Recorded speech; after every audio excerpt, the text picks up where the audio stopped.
With us on Season 2, Episode 10, where we watch The Amazing Race, Season 29, Episode 7, and Part of 1. I'm Chris Lorenz, and sitting to my right is... Robert Kitts. And sitting to my left... Harrison Hoffman. We got a light crew this week. Yeah, a little lonelier than usual. We got a crowd member here, too, if you hear anything in the background. But... not terrible, but not good. Should I start with the show synopsis? If you haven't heard of the show in the last 29 seasons... there's anyone that would ever listen to this podcast that doesn't know what The Amazing Race is. The Amazing Race is a multi-Emmy Award-winning reality series hosted by Emmy Award-nominated hosts. Apologies. Phil Keegan. This season, 11 teams will embark on a trek around the world. At every destination, each team must compete in a series of challenges, some mental and some physical, and only when their tasks are completed will they learn of their next location. Teams who are the farthest behind will gradually be eliminated as the contest progresses, with the first team to arrive at the final destination winning the Amazing Race and the $1 million prize. Yeah, so I feel like we should go around, and some of us have a history with this show. I want to take a second just like, I cannot believe this is season 29 of The Amazing Race, and a month ago we watched season 29 of The Challenge. It is pretty amazing. How are there two different reality shows that both happen to be season 29 at the same time? I mean, we could watch Survivor next, and that's on season like 40 or something. Yeah, like it seems more crazy that they're both on exactly 29. Like neither one hit 30 yet. Yeah, it's weird. They didn't start at the same time. I don't think so. So, well, I think that the Challenge pumps out a lot more seasons than they do with Amazing Race because it's a lot cheaper show to make.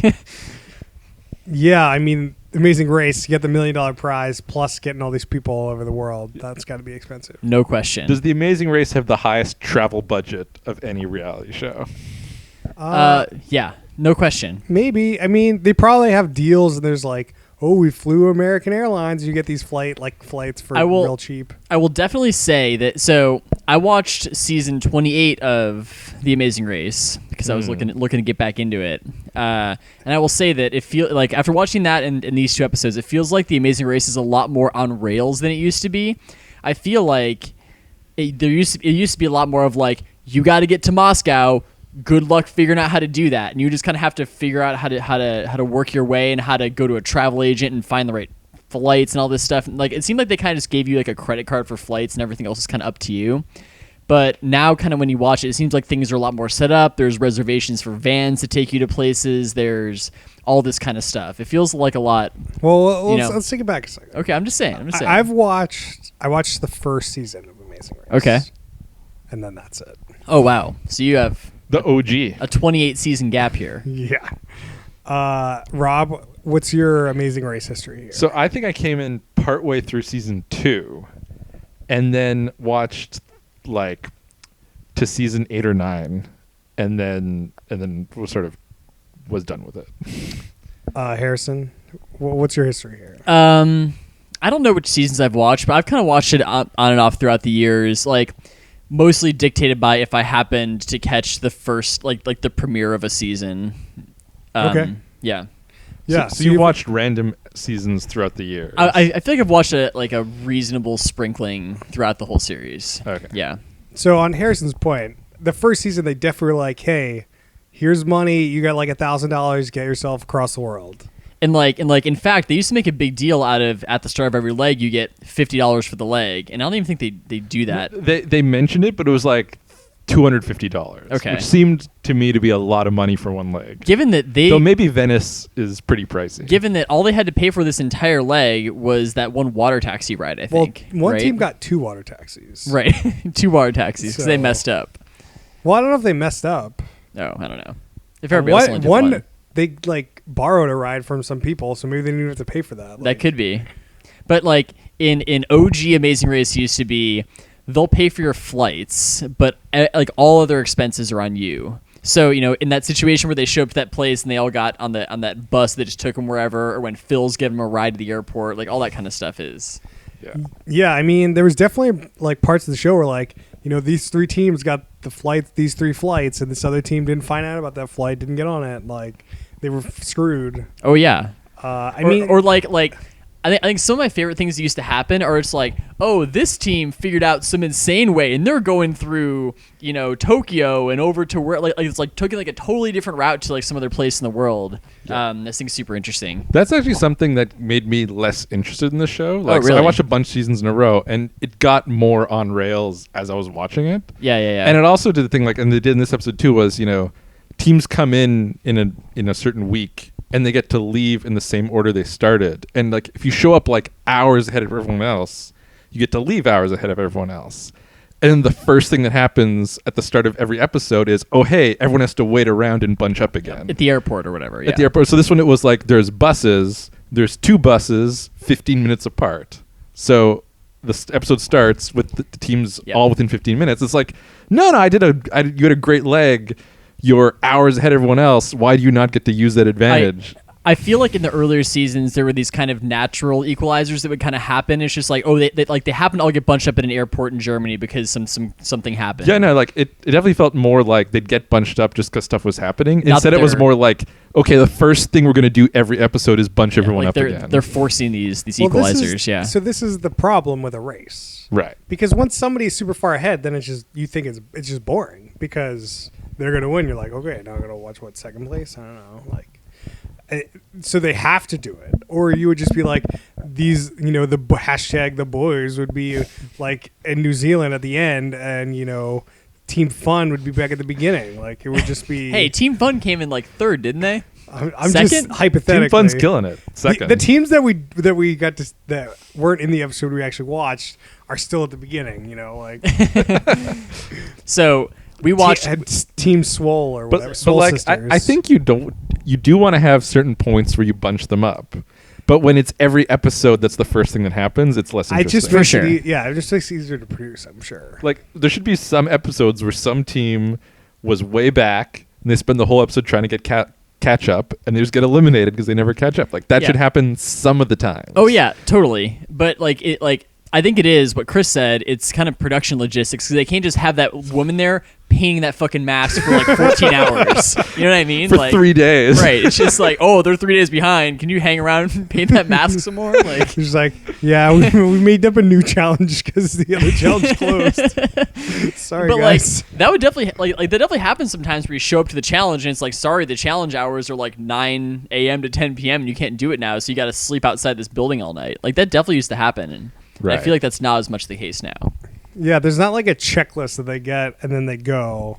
Yeah, this is definitely like, here's the flights you're on, here's whatever, and well, this episode they didn't have to take any flights, right? They were just in Italy the whole time. But they mentioned at the end that there's 3. No, I thought that they took one flight from wherever they started. No, that was the bus to Venice, right? No, that was just the bus. That was the bus. The 2 buses 50 minutes apart. They took a 4-hour bus ride. So they were in Italy and they just stayed in Italy. There was no air travel this episode, I guess. Yeah. I feel like there was some point they mentioned air travel, but it might have been the next episode or in the first episode. Well, they definitely mentioned air travel when we started watching the start of the first episode. They also mentioned air travel when the team that came in first won the prize. So the reason that we had to go back and watch the first part of the first episode is because the format of this race is different from any other season.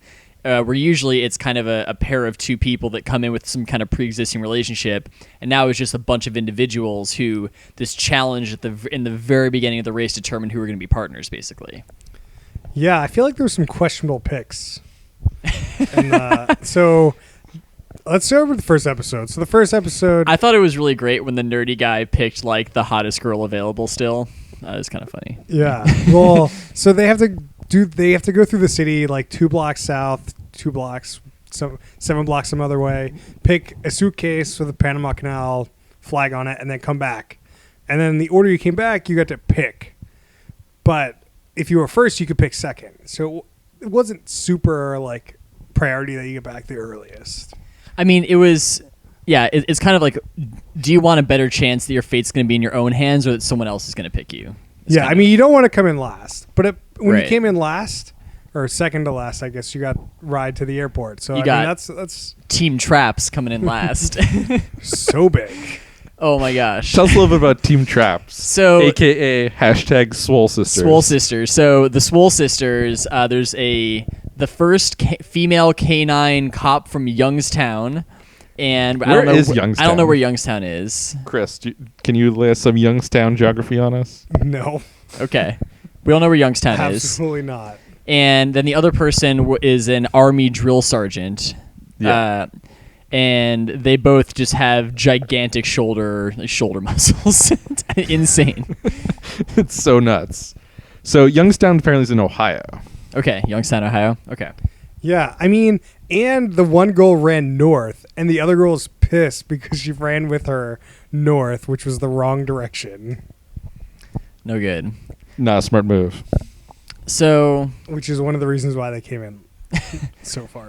it was actually I found it kind of fun having seen episode 7, going back and watching the first episode, because you can see these people are so hopeful about their chances in the season, and you're like, you're in for some bad times. There's this Wall Street stockbroker who's like, oh yeah, I'm all about getting the edge and winning, and it's like, yeah, you're not winning because you were not in episode 7. He's like, I don't care who I'm paired up with. I'm gonna put him on my back and carry him this whole race, and we're gonna win this thing.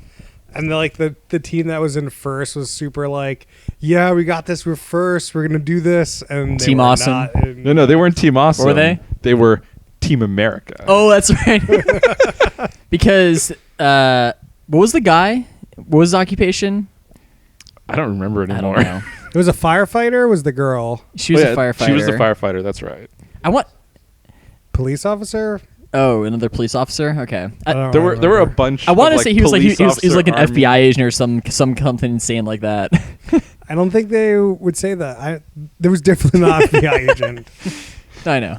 I'm not sure I have much to say on the first episode, but it was fun to go back and like give some shade on these people because they definitely weren't making it. I kind of felt like I had just gone to see like the Avengers, and then I got to go back and see the origin story for all the people like that. It's kind of You watching some DC movies? Is that what's happening? maybe. Let's not talk about DC movies right now. But yeah, so it was kind of cool. We got to was- see the origin story of Team Fun, Team which Fun? I really enjoyed that origin story. Team Fun had a very fun origin story. So really did. they're true to their name. So Team Fun is comprised of a girl who's a rock climbing instructor and a guy who don't remember his. It was like They college drummer or something like that. Oh yeah, he a drum- college drum major. What does that mean? It's the guy who like marches in front of like the marching band with like the giant baton and like insane hat and is like. Wait, like he's not a student. That's his job. No, well, I mean, I'm sure he's a student. Oh, okay. But like, I think that's just like his. It's more of a Team Fun occupation. It's just kind of his quirky fact, because maybe he's just a college student and he just. I feel like your thing should say college student, and then like, oh, by the way, I also am a drum major, rather than your Yeah. occupation being drum major. But if you're Team Fun, they're a Team Fun. Like you can't deny Team Fun. The one girl had a pin that said "fun meter" on it. yeah, And it was all the way over. I loved it. It's It like was it's in the always red. it's always in the red. You can move the little dial, but it's always I in the can't red. imagine the producers of the show didn't think those two were gonna get to be a partner together. Like they're like It happened. like I wonder how much the producers were like, I really hope these ones get together, or you hope these ones get together, and they're watching the show going like, yes, no, why are those two together? I bet it's something nuts like they had people that they wanted to pair up together, like ride over in the same van to like the starting line or something, so they kind Oh, of start maybe. talking a little bit, you know? there's It's like- definitely producer influence. It's like a Married at First Sight situation. Oh, that yeah. Dr. Pepper was back there being like, put these two together. Dr. Pepper. Yeah. yeah. And I think we got to talk about Scott's self-own. Oh my gosh. So, all right, who wants to tee this one up? You go ahead. You brought it up. So, hashtag Team Scott and Brooke.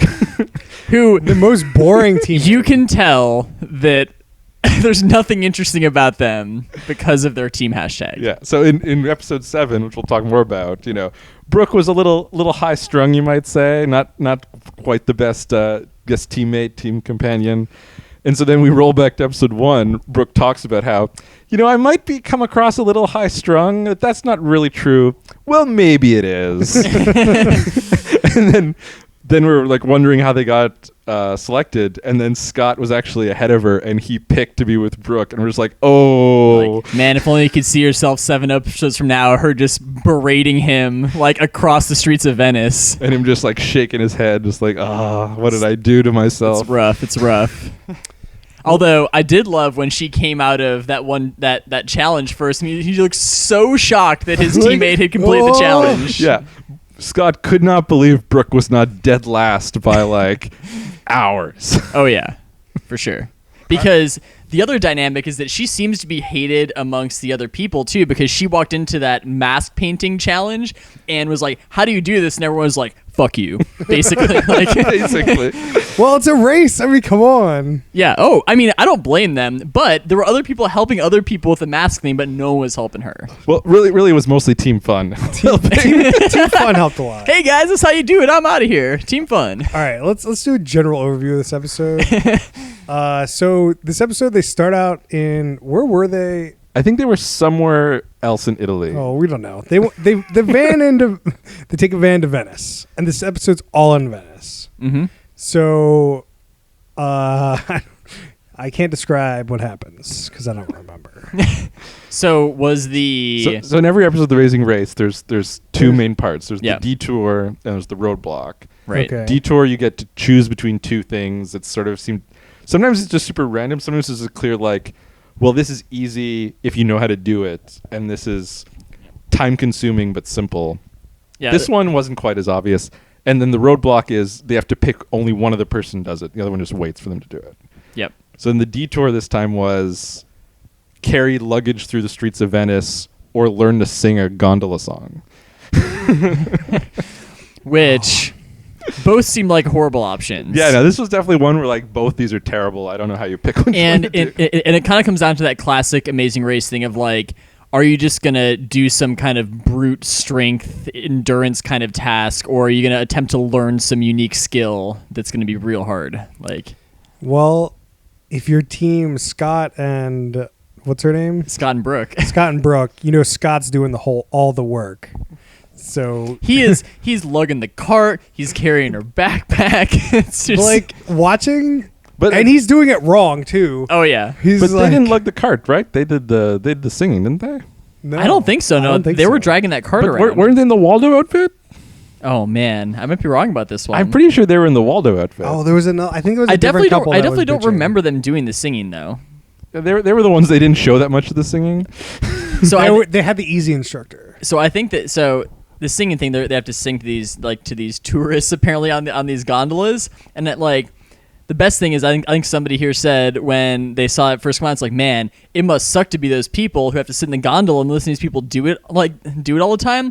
But I think that we as viewers heard the song more times than any of those tourists did.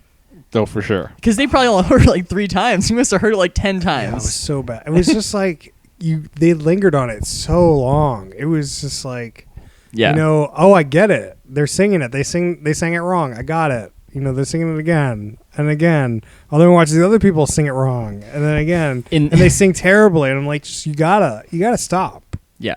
And they didn't stop. They did not stop. And then They get all- lose. Amazing Race loses a lot of points for that. They definitely were dragging that segment out too long. They definitely. I like the guy who's judging it lets them go all the way to the end. He's just like a little more together. And they're like more together. Okay. Yeah.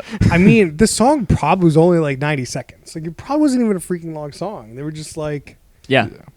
so, but we literally listened to it like 10 times. Oh yeah, no question. That was great. Like, so there's in the gondola. There's the gondola steerer. There's the guy with a little mandolin or something that he's the judge, and there's 2 other people that are in theory tourists. It's unclear exactly where they got them, and those people every time they wrap up clap super enthusiastically because they just want it to be over. Like, oh, that was great. You're Is done. it done? You're done. And they're like, the last couple of them are like looking at the guy and like, clap. Should I clap? Are we done? So, I actually do think like back to I think another one of my problems with current Amazing Race. I think that they're too lenient on judging the completion of challenges now, because it seems like they're just kind of like in the singing one. It seemed like if you did about 3 or 4 times, they're just kind of giving it to you. It seemed like on the mask one, if you just kind of we haven't gotten to it yet, but they have to do this challenge in a second, which is the roadblock. where only one person gets to do it, and they have to like kind of paint this kind of masquerade mask in the same style as another person. And it seems like as long as you do the right technique, and it looks like somewhat reasonable, like you'll get it. Like I feel like they're getting a little bit too lenient on these challenges. I just don't think they care. I guess. I don't know. I mean, this episode only took half a day. Like it didn't take a whole day to do. Right. So, I mean, you're accelerating how fast the production is. Yeah. Because, like, you know, when somebody's waiting outside from, you know, midnight to 9 a.m. waiting for the, like, challenge to open up, that costs a lot of money. Oh, yeah. So, I mean, this is definitely the streamlined version of The Amazing Race. Yeah. And Though we did only see one episode, so I wonder if like when you're in Venice, you gotta like move quickly because Venice is not cheap. But like when you're out in the middle of nowhere, you can do like a There's longer like here's a thing. 5-hour challenge or something. Like here you're out in a farm in the middle of nowhere, and this is like a 2-day challenge, and it just goes on forever. maybe. But, I mean, part of the show, I feel like the major appeal of the show is that the people watching get to see these other places. Oh yeah. Yeah. So, like, to have, you know, multiple episodes in the middle of nowhere would not be not be good for ratings. It's kind of like put it in an interesting place, show some people some quote unquote like local like activities color. or culture. Like, yeah.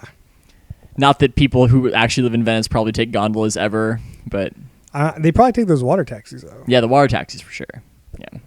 Water taxi is the key to the local color. Oh yeah. So- And those speedboats. One more thought on the gondola challenge. Like, is it totally possible that you just have to do it 3 times? It doesn't matter how good the first one was. Doesn't matter how good the third one was. He makes you do it 3 times. Then he's like, yeah, you're good. I think it's possible because it seemed like every time that the guy was like, yeah, you're good, they were kind of rolling up to the place where they're going to have to get out. So Yeah. I'm not sure if that was editing or That or what, definitely but seemed like that. It's really tough with this show because like they do a lot of editing things where you're not sure how long things are taking. You're not sure how close it is. yeah. And like I don't know if it's a case of when I watched earlier seasons, I didn't notice it as much. Maybe that's because that was in the older days of reality TV when it was more new, or I wonder if just it got more obvious. But the editing I feel like is a little too. They're trying too hard to make things look a certain way and just not being like letting things happen. I hate to break it to you. Oh, but yeah? They were doing that since season 1. Okay. They were always messing with the editing to make it seem like, ooh, is there going to be if they're coming up to the last minute? That stuff is definitely- And it's like, no. They Like- clearly were like 10 minutes, like 10, 15 minutes ahead or an hour ahead. But like, it's just more interesting if they were close. It's definitely hard at all times to tell what's going on, how long things are taking. Like, I understand why they don't just have like a clock on the screen, but I feel like I kind of love to see a clock on the screen. I feel like the streamline, though, of this episode made it seem less like that, though. Yeah. Like, I knew that they were close, and they weren't super far ahead. Whereas, like, sometimes you know how far Yeah. people... I mean, they kind of did that little fake out at the end there with the team that was going to come in last, but that was actually pretty close. Like they Yeah. could see the map when the other people were standing on it. Like, the cut that they showed was like, at the end there were 3 teams left. 2 teams got out of the portal at the same time. And whatever. And you could see the last team arrive in the same shot. So Yeah. I don't know if they were just standing there talking for a little bit, maybe. I don't know. But it seemed reasonable that they were really close behind. yeah, I mean, because usually they kind of clear them off of the mat like after a couple seconds or something. Well, again, it's editing. Like maybe like they always chat for like 5 minutes on the mat, and it's like they only show you 10 seconds of it. Or maybe they're just like, hey guys, you got to stand here for a second while we get this shot. Or maybe they're like, oh hey, the other team's like going to be here in 10 minutes. Let's just hang around and make it seem like they were right there. So just stay on the mat for a little bit, Yeah. Yeah, I mean, we also don't know how big their production crew is. We don't see like anyone but the guy. It doesn't seem like their crew's that big. I And mean, they- like they obviously have camera guys that follow all the people. So I've heard of that is that every team of 2 also has 2 camera guys. Two camera guys? One who's actively filming and one who's like the backup or like they're trading off. And so when you see them in cabs, they seem like they're squished over on one side. Because there's a camera guy in the front seat filming, and the second camera guy is in the other seat. Oh. And that these guys are guys who do like wilderness things and documentaries, and they're off like in these crazy environments, and like this is like vacation for them. They're just like, oh yeah, I'm just gonna chase around some some reality TV show contestants on these like chartered flights and stuff. This is awesome. Sign me up. Interesting. That's cool. Good insight there into The Amazing Race. I've always kind of wondered in these sorts of shows, like how these camera guys are keeping up with people who don't have gigantic cameras to lug around. Like they're just hauling ass with these huge cameras. I mean, these people do have gigantic backpacks to carry around. They And do. Some of them have two backpacks. Some of them, yeah. If you're Brooke, you don't have a backpack to carry around, you know? Oh gosh. And so that's the thing, when they're getting flights, they also always have to get 4 seats because there's 2 seats for the team, but also 2 seats for the cameraman, and you have Right. to get all 4. I'm surprised there isn't a producer along with them. Or like one of the cameramen could be a producer as well. There's, I mean, like you just don't need it at that. Like there's producers at all the challenges, I'm sure, and like key places. But I feel like you just don't need it all the time. You just got to shoot everything. And I mean, and you then gotta get the antagonism in the teams. Like you gotta incite. yeah, You gotta get the arguments going. You got to start throwing in comments. Well, the thing, it used to be like every other season was like these guys had a pre-existing relationship. So like the inner team dynamics were like sort of interesting. And that was like one of the things that separated Amazing Race from other kinds of shows, is that there's these people that sort of already know each other. Right. So that's why this season would have been interesting to watch from start to finish, because it's not got a different vibe. Yeah. And like I think that just the nature of The Amazing Race and what it is like it creates a very stressful situation, and you're probably not sleeping very much. So I think that it kind of like brings out a lot of raw emotions in people just because of like the stress of the situation. I mean, we saw somebody cry in this We episode. did. Yeah. Yeah. And the painting exercise. Hey. I don't know if there's really a lot to say about the painting exercise other than everyone got real bitchy. No, Team Fun did not get bitchy. No, they were super happy about being there. I mean, Team Fun, like, they did a really good job. Yeah. Like, they showed up and they left earlier than the other team. I mean, And what Team was there to bitch about? And Team The Boys was really crushing it from start to finish. Yeah. Which we found out when we went and watched the first episode that one of the people on team #TheBoys is won the X Games gold medal in snowboard halfpipe, like in 2015 or something. You've got that and a Navy corporal. I don't know. I guess he didn't win any medals in the. They showed him swimming and like. Oh yeah, I don't track know and field about as well. any. Yeah, But why is it interesting that he's swimming? Is there anything interesting about him? He has the bottom half of one of his legs is gone, and he's got a fake leg. yeah, got blown off by an IED when he was in somewhere, Iraq, some I war. think. Probably Iraq. They didn't. No, I no, think he said Iraq. They didn't. did he say Iraq? Okay. I think But what interesting thing the is girl was in Iraq. So the snowboarder guy actually came in second in the first challenge, and he could have picked someone who came pretty close to the top, and he picked that guy who was like middle of the pack.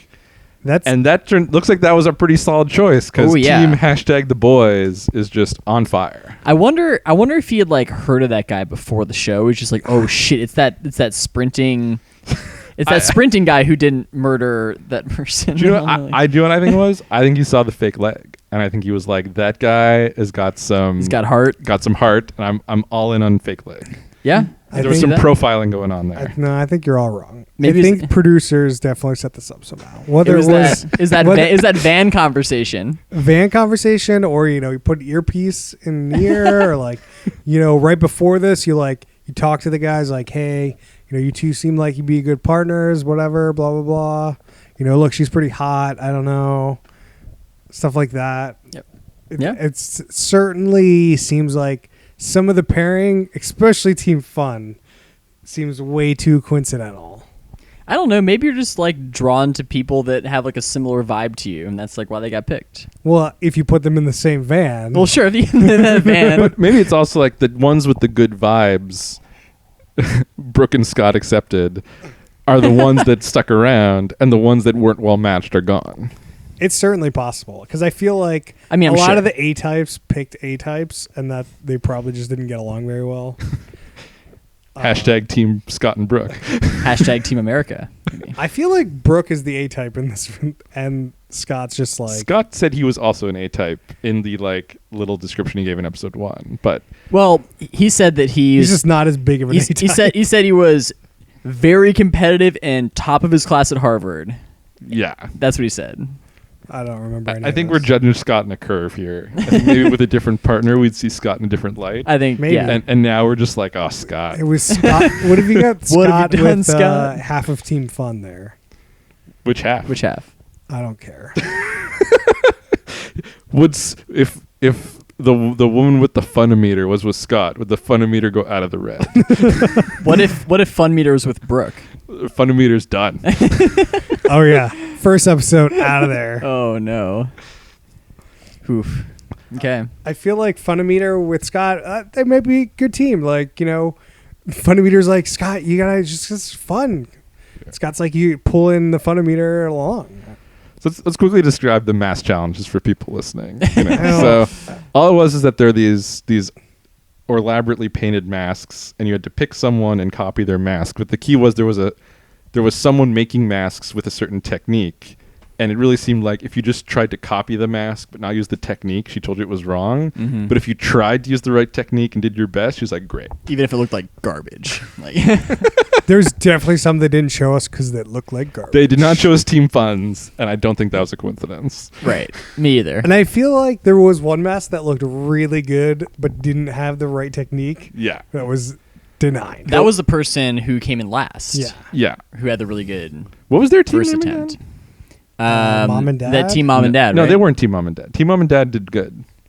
I can't remember them. I don't know. They're the only team whose name I don't remember. Oh, maybe I think they were also like Team Liz and Mike. Was that them? Maybe. Yeah, I think she was Liz. I think she was Liz. I don't remember a team with Liz and Mike. Yeah. So yeah, that was that challenge. Did we mention that if you did the singing part of the detour, you had to dress like Waldo from Where's Waldo? Oh yeah. It's great. We did not mention that. And They That had was one of my they favorite had parts. crazy hats. in a though. traditional gondolier outfit. Yeah, they didn't have the Waldo hat. The hat was different, but the shirt was definitely a Waldo shirt. 100%. And they just kept wearing it for the whole rest of the leg too. Well, there's no time to take it off. It's true. So that's part of what made Scott's excitement when Brooke didn't come in last is he's in this ridiculous shirt and he's just, oh, you're done. I can't believe it. Oh, it's so exciting. There's definitely some moments that like people got real excited, Oh yeah. Yeah. especially Team Fun in the first episode. They got some sort of fast pass or whatever, That- and it was like That's my favorite part of the Team Fun origin story. So they're riding in the car, and they basically say, "Hey, like in one of these in one of these bags that you found, one of them has this express pass, which basically lets you just go to the end of the leg in one of the legs." And then they open it up and they get it, and they lose their shit. They lose their like minds. literally. It's great. So they must not have it anymore, right? Because they didn't talk about it endlessly in this episode. I'm we sure saw. they've used it at some point. Yeah. Yeah.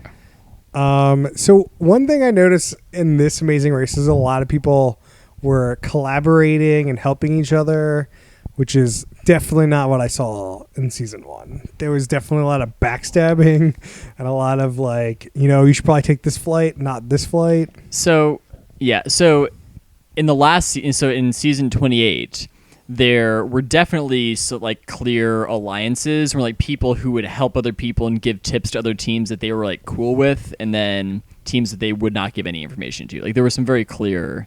In this one, it seems like everyone is helping everyone, except for like, oh, we're pretty late in this game. We probably shouldn't, we're like last, shouldn't tell you. Right. Like that was the only inclination that I got, that they weren't like being willfully helpful.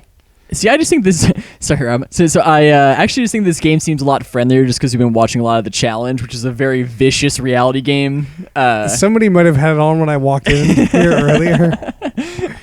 But like most reality shows are like pretty vicious. Like Survivor is like Oh yeah. this is the only one where I'm seeing, not the only one, but definitely one of the ones where I'm seeing people collaborate more than I would expect. It was also an interesting thing because like there was also seemed to be like people that just weren't being helpful enough. Other people were trying to throw shade, be like, we ran by them. They didn't tell us the thing was right over there. Like, what is going on? Like, we were helping them. Why aren't they helping us? And it's like, you're kind of in a race. Welcome to a reality show. Like I don't. Yeah. Especially if you're in last place, like it's tough to give help to last place, like just because you don't want to be there. And if you help them, there's a chance you'd be there. Yeah, no, for sure. And you have to understand that. Wonder if there was like bad precedent set in earlier episodes. Like Team Fun got everyone collaborating, and now it's like, well, how do we break the There's cycle only here? Well, it could have been like a whole other alliance faded because they all like lost. I don't know. So you think that Team Fun's impact on the game is so significant that they have changed the nature of reality competition? Yeah, it's soon it's going to break the Team Fun experience is going to break the bounds of The Amazing Race and start infecting other reality shows. What if we get Team Fun on the next season of the challenge? We need Team Fun on the challenge. Can we lobby for that? So, what do you think if The Amazing Race did what the challenge did and had people come back? And just like every season, you had some newbies and you had just people came back. I love it. I mean, I'm a big fan of that concept, and you already know that. But Have they done all-star seasons of The Amazing they've Race? definitely done all-star seasons, and they've also done some seasons where there've been like, you know, successful reality competition people from other shows. I remember there was like a Survivor crossover. I saw the season where Rob and Amber from Right. Survivor All-Stars were on The Amazing Race. And they were just dominating because they were so aggressive and so not helping anyone else. They're real and good. Everyone else hated them. And then it seemed like some real producer shenanigans in the last episode, and they came in second. Oh yeah, Oh. and spoilers for season 28 of this thing, but I actually felt like basically the same thing happened this past season. So there was this team on there that was like Amazing Race super fans. So they like know everything about the race, and they came in and they knew all their shit, and they knew all the strategy, and they knew all the right, detours to pick and all that stuff. So they I think that they either tied or beat the record for most legs won. Wow. And then they came in second on the last leg because of some bullshit, basically. Yeah, that's definitely that's another thing that like also made me feel like I should stop watching the show, is that there were just too many things where it just seemed like there was definitely some producer interference, not necessarily to pick one team or the other, but to just make it too close to the end and just like, so like what happened in the spoilers for season whatever back in the Amazing Race. So Rob and Amber got in a flight. They're the only ones in the flight, and they show the gate has left the airport, and so like the plane is like, obviously they're not going back. And there's another team in the airport, and then the gate goes back, and they reopen the door. That never happens. That never happens. The only way that happens is a call from a CBS producer being like, no, you got to let these other jokers on this flight. Yeah, there's somebody open a paycheck for that. Oh, for sure. That's like That's costing the airlines some money to do that. Oh, definitely. So like that thing was just like, this is such garbage. Like what are they doing? Yeah. Are you sure that it wasn't just like them showing that happening, and it didn't really happen? Like, I don't see what the advantage is of showing it, because if they got on the same flight and they didn't show it, it just seems like it's a really competitive final race. Mm-hmm. Yeah, Trying to the increase the finale drama. probably would have been pretty lame if they were like an hour or 2 hours ahead. Yeah, but that's the thing. Like, I'm all in on. Yeah, they crushed it. That they just win doesn't by make 2 good hours. TV, Rob. Well- That's how it works. Well, me feeling like the producers are messing with my show, I also didn't think that made good TV. That's why that's why this On Rails I think is a better That's show. why it's on rails now, yeah. Because it's like, team, you're the first 3 teams. All right, well, you're on the first flight. You get an extra 30 minutes or whatever. Right. Like, it's not like we didn't actually get flights for you guys, so you guys got the right flight, so you're like 3 hours ahead of everyone. We should. It's a much tighter produced show. I do want to see another episode where they actually have to do some flights and see how on rails that is. Like, we Yeah, might just yeah. picked an episode. Like, we just haven't got an episode where they didn't fly. Also, I wonder if they fly less. If they just like, oh, we're in Europe this season, and you're mostly around Europe, and you don't like crisscross quite as much. my experience with season 28 is they went around the whole world, Okay. but it was very much like hey, like the first 3 people can get on this flight, and the next 3 people can get on this flight, and the next 3 people can get on this flight. Well, that's right. And Phil did say that in the first episode. He's like, half you get on one flight, half you get on the other Right. flight, and it's already set up. It's definitely a lot of that kind of stuff. You're right. It's just easier to produce. Probably cheaper to produce. Yeah. Yeah, because you don't constantly have teams running to the airport and buying tickets at the check-in desk with their credit cards. Like, Yeah. it's just... Super expensive. Yeah. Does this show need more politicking? Ooh, I think... So that is one aspect of the show that they do not get into, is like what happens when the race is not being run. Like, there's no insight into like, are they hanging out at the hotel? Like, what's they going hate on? each other? Do they hate each other? Are they banging? There's none of that in this show. I always got the feeling that like it's so exhausting to actually run the race, and you only have 12 hours off. At least they say you only have 12 hours off. They're just sleeping and eating, and like you're just recovering the whole time. Oh yeah, I'm sure. I'm sure Not a lot of time for politicking. some of those teams that probably get knocked out pretty early definitely getting a little rowdy. But like, After- I mean, like this one today, They spent the whole day in Italy, basically. It wasn't that tiring of a day. This one wasn't too bad like, at all. They could have gone out drinking in Venice, and there could have been a whole club night scene in the middle of this thing, too, if they needed to. Some shirts coming off? Yeah, maybe some shirts coming off. So where does this stand? Top, middle, third, bottom. I think there's some problems with The Amazing Race, but I still think it's probably one of the best reality competition shows out there. So I think it's got to be my top third. Like, I mean, I've been on and off it for 29 seasons, so I mean, it's a good show. Rob? I kind of have a similar thought. Like, I kind of got tired of this show, but I watched like 8 seasons of it or something. And there's plenty of shows where we watch one episode and we're like, I'm never watching that again. So I think it's definitely a top third show. I've just kind of had my fill of it. Yeah. I'm going to go solid middle here, guys. I think that, there wasn't a lot of like fake drama. There's definitely well-produced, like streamlined race that I feel like is compelling. But it's just, I don't think it takes it to the next level. It is definitely the product of 29 seasons of streamlining and figuring out how to do this thing. I actually would expect it to be better after 29 seasons. Like, it seems like they got to a point and they're like, this is good enough. And they're not like, same probably thing with Survivor. Like, they're just not taking it to the next level. Yeah. And I don't know how you do that, but streamlining it and the way they did is not getting you to the next level. Yeah, I don't know what I would do with it. Is The Amazing Race still winning Emmys, or is that like back in the day? I think it's usually like nominated, but at this point, I think it's like The Voice and stuff like that kind of wins that category. I think. I don't know. Poor Phil never got that Emmy. Emmy when nom. when the Emmy gravy train was rolling, he didn't get it his own. Maybe they'll blow it out for season 30. Oh, maybe. Well, it's got to compete with the challenge. Has Tej ever won an Emmy? Tej, I don't know if he's even been nominated. It's a real tragedy. So 2 things. One thing is I think Harrison has a lot of shows in his top third. I do have a lot of shows in my top third. And then someone has to balance out the negativity that's coming from over here. Which third has more shows? Harrison's top third or Chris's bottom third? That's a good my question. bottom third for sure. 100%. Like, not even close. Yeah. And the second thing is, for this Amazing Race, what I would do to make it a little more interesting is you show up in a city and I give you a checklist of things to do, and then you go out and do them in any order you want, instead of having it like it's like a scavenger hunt. More in of the a city kind of scavenger thing. hunt. So like, you could see people doing them, but you don't really know if they're in first or last or whatever. And I think that would be more compelling. It's kind of like that one Mario Kart track where the whole time you don't know what place you're in and you're just like a question mark on the track. Right. You got that? Something like that. You know what I'm saying?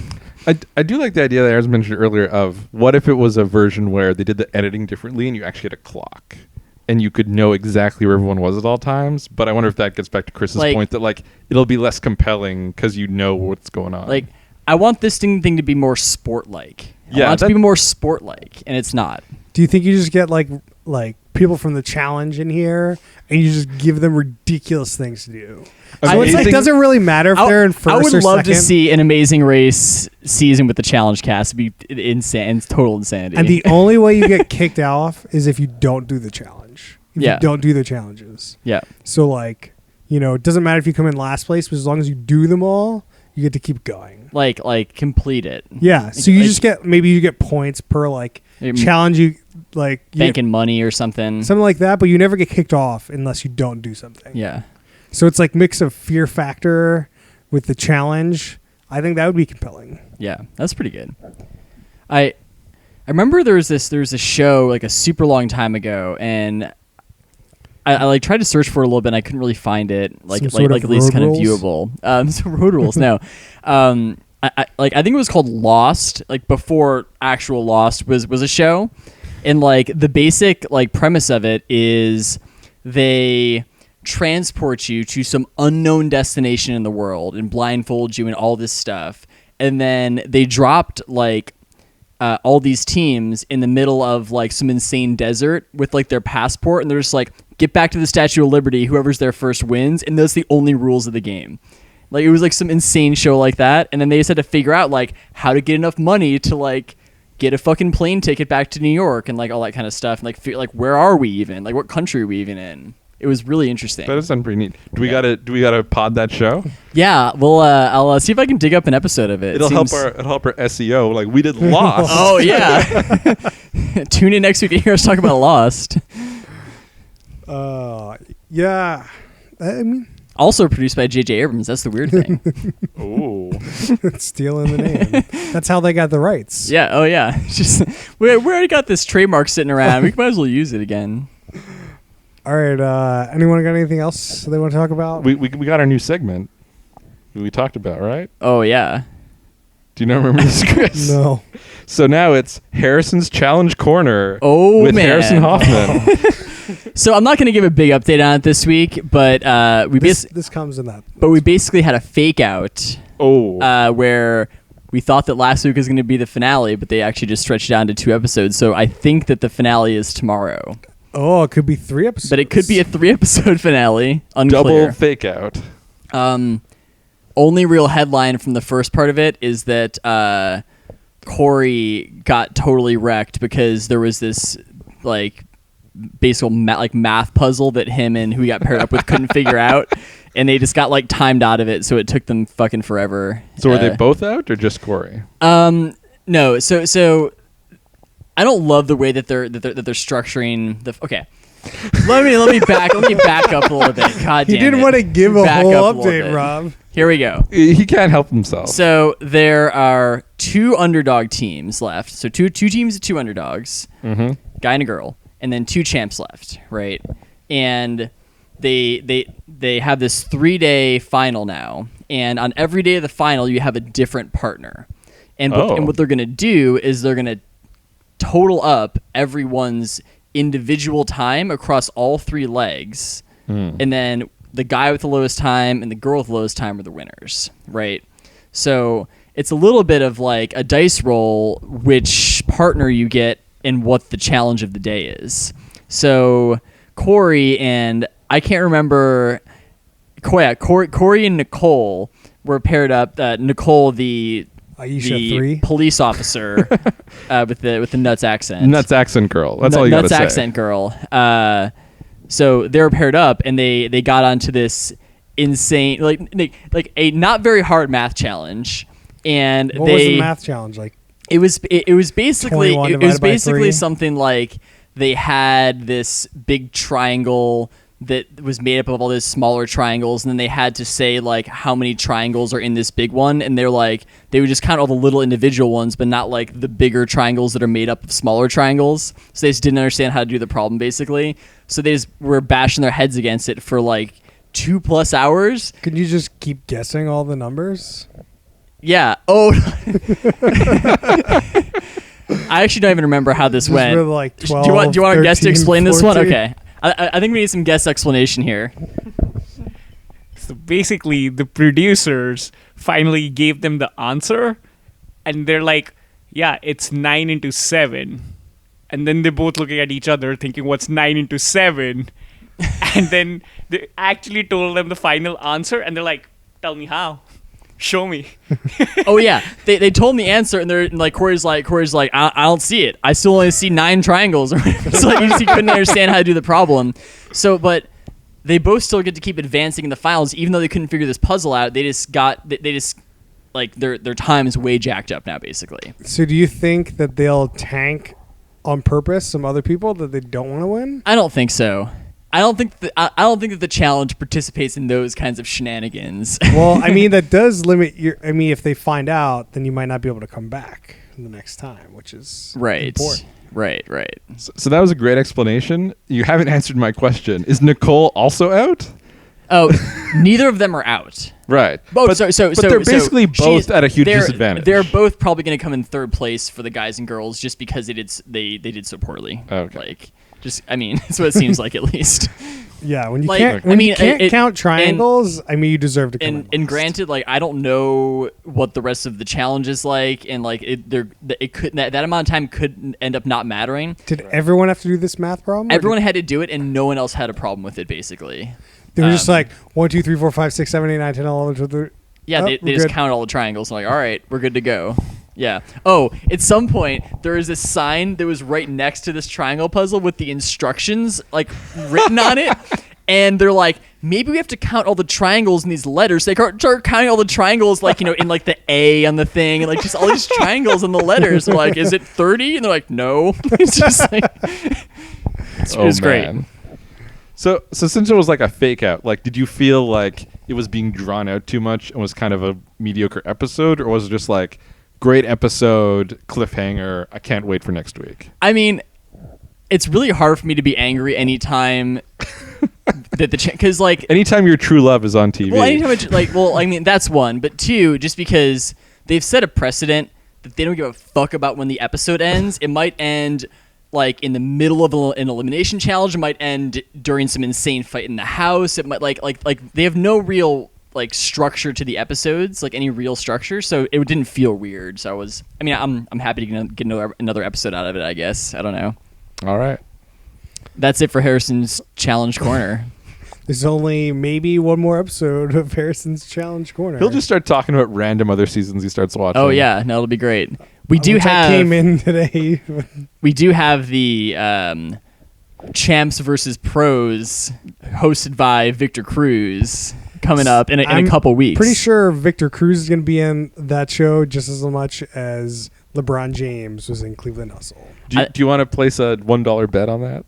I will place a $1 bet on that. So you're saying that Victor Cruz will be in 30 seconds or less of the first episode of Champs versus Pros. I want 2 minutes. 2 minutes. He's going to be in it just as much as T. Right. He's hosting the show. Victor Cruz is in less than 2 minutes of screen time of Champs versus Pros. Yes.